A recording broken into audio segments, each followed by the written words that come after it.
Hi, welcome to my channel and also the structural load determination class. In several sessions, I will talk about different chapters of ASCE 722. As you know, ASCE 7 is a comprehensive standard to determine minimum design loads either for concrete or steel structures. In Chapter 1, which I have named Generalities, I will talk about some definitions, basic requirements, and classification of buildings and structures, as well as some important books and references that we need for our goal, which is how to determine the magnitude of design loads in our structures. Before everything, I'd love to mention the most important references and books we will deal with from the beginning to the end. Maybe the most important reference that we need would be the International Building Code or IBC. As you know, the International Building Code establishes minimum requirements for building system using prescriptive and performance-related provisions. Chapter 16 of IBC is named Structural Design, and it is very important for us. Chapter 16 establishes minimum design requirements so that the structural components of buildings are proportioned to resist the loads that are likely to be encountered. In addition, this chapter assigns buildings and structures to risk categories that are indicative of their intended use. About the building and structures risk categories, I will talk in future sessions. After IBC, we come to our main reference, ASCE 722. ASCE 7 prescribes design loads including dead, live, snow, rain, seismic, wind, and other structural loads, as well as how to evaluate load combinations in different chapters.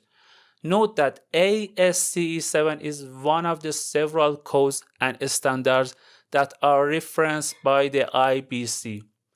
Finally, we need a great resource that is efficient and practical to properly determine structural loads according to IBC and ASCE 7.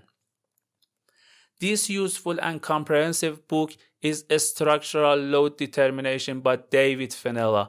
This book illustrates the application of code provisions and methodology for determining structural loads through the use of numerous flowcharts and practical design examples. It is a multi-purpose resource for civil and structural engineers, architects, and plan check engineers because it can be used as a self-learning guide as well as a reference manual. In the next chapters, we will need some other books and manuals that would help us on our path, and I will introduce them later. What are our goals? I want to light our path at the beginning. What are we looking for and why are we here? The first purpose of these lessons is so obvious: determining minimum structural design loads which are in accordance with the 2021 edition of the IBC and the 2022 edition of ASCE 7. The intent is to subject buildings and structures to loads that are likely to be encountered during their lifespan, thereby minimizing hazards to life and improving performance during and after design event. After determining each kind of load, it is important that how should we use them in our designs? The answer is load combinations, according to which designing methodologies we have selected for our design. There are different load combinations that we have to use according to IBC and ASCE 7. So it is crucial to know these load combinations, and hence it would be one of our goals here, and we'll talk about them in the next chapter. Last but not least, it is very important that we are designing which kind of building and how much their functionality during and after hazard is important for people's life safety. For this intent, we should assign different buildings and structures in special categories through what has been defined in IBC Chapter 16 and also ASCE. The main principle that obligates us to put a specific building into a special category is the level of risk we assume for people's life safety, whether they are occupants of them or not. According to what I said, there are different building and structural risk categories. We have to know their differences so that we can assign a specific building to a correct risk category. About the importance of risk categories and their impact on our designs, I will talk in a separate session. Let's talk a little bit about some definitions that are on page 1 of ASCE 7. Before that, please like the video and subscribe to my channel for more content. Join my Instagram and Telegram at civil_lessons2. I will put some other useful content and the presentation links there. Okay, in my opinion, the most important phrase on this page is limit states. Limit states are conditions beyond which a structure or member becomes unfit for the intended function, what we call it serviceability limit state, or to be unsafe, which are called strength limit states too.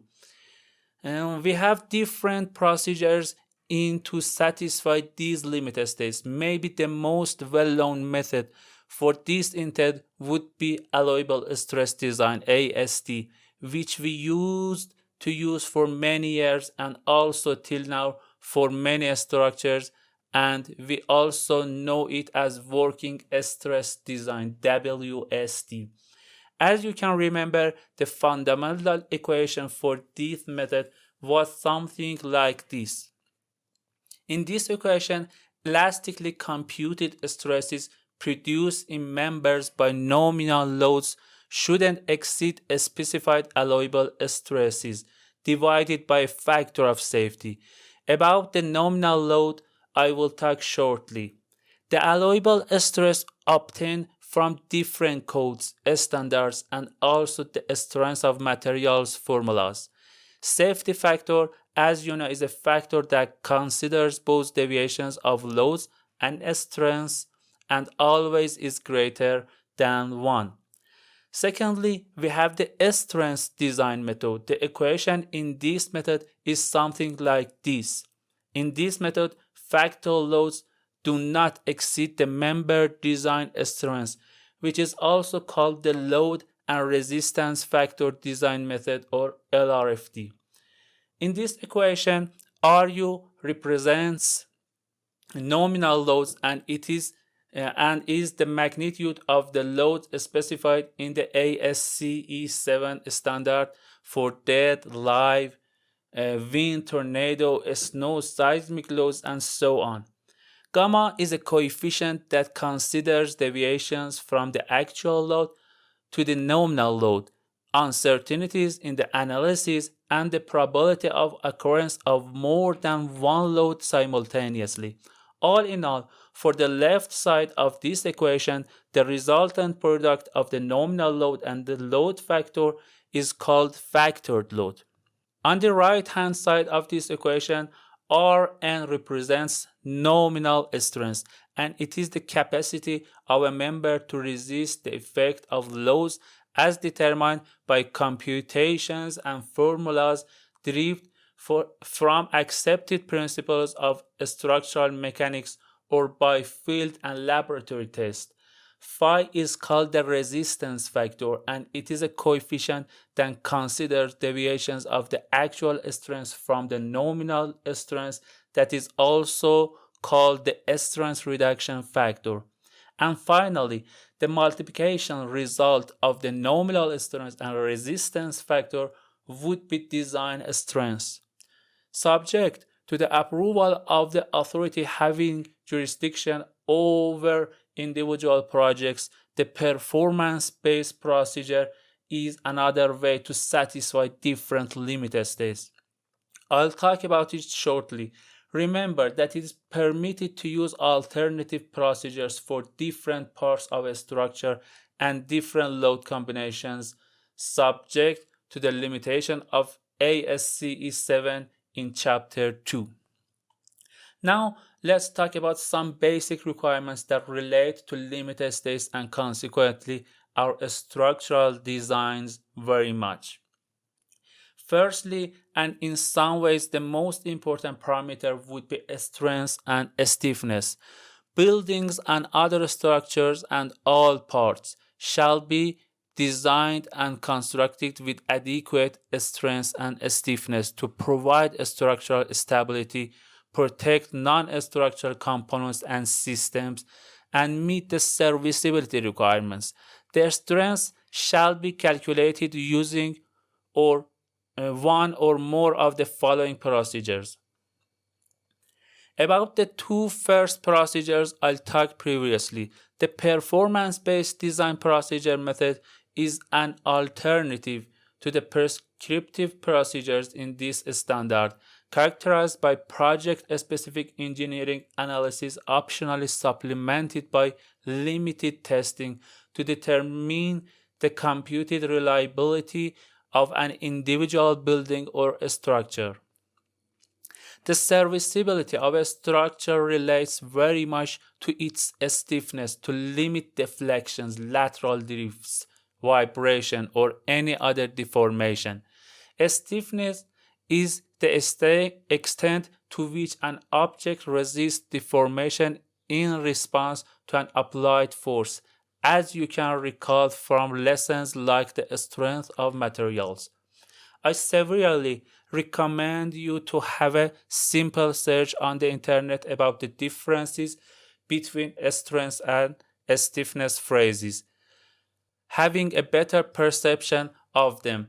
About the service loads, we will talk in Chapter 2. About the functionality, I should say that both structural and non-structural systems and members shall be designed so that their behavior would not prevent function immediately following any design-level environmental hazard events. Moreover, provisions shall anticipate self-straining forces and effects arising from different settlement of foundation and restrain dimensional changes caused by temperature, moisture, shrinkage, creep, and similar factors. The analysis method of a structure is another important part of an acceptable design. The analysis shall be determined by methods of structural analysis that account for equilibrium, general stability, geometric compatibility, and both short and long-term material properties. Overturning, sliding, and uplifting in a structure caused by an earthquake or wind loads must be controlled by considering enough resisting forces during our building designs. Lastly, we should care about fire resistance considerations by using applicable building codes. Almost everything we consider in building designs according to different standards such as ACI 318, AISC 360, and ASCE 7 is to provide suitable structural integrity between different members. Hence, buildings and other structures shall be designed such that localized damage won't lead to entire structure failure and won't propagate to other structure members. Thus, the structural system must be designated such that loads from a damaged member transfer to other members so that the structural stability remains. ASCE 7 has talked about some important parameters to satisfy this parameter in our structures, and you can read more about them on page 4 of this standard. I hope you loved this video. If so, please give me a thumbs up, like the video, and subscribe to my channel. Please leave me a comment below, and of course check me out on Instagram and Telegram at civil_lessons. If you want to have access to the presentation file, check the Telegram channel or the description of this video. In the next session, I will talk about the risk categories of different buildings and also important factors that relate to them. I'll leave its link here and invite you to watch it. Good luck and bye.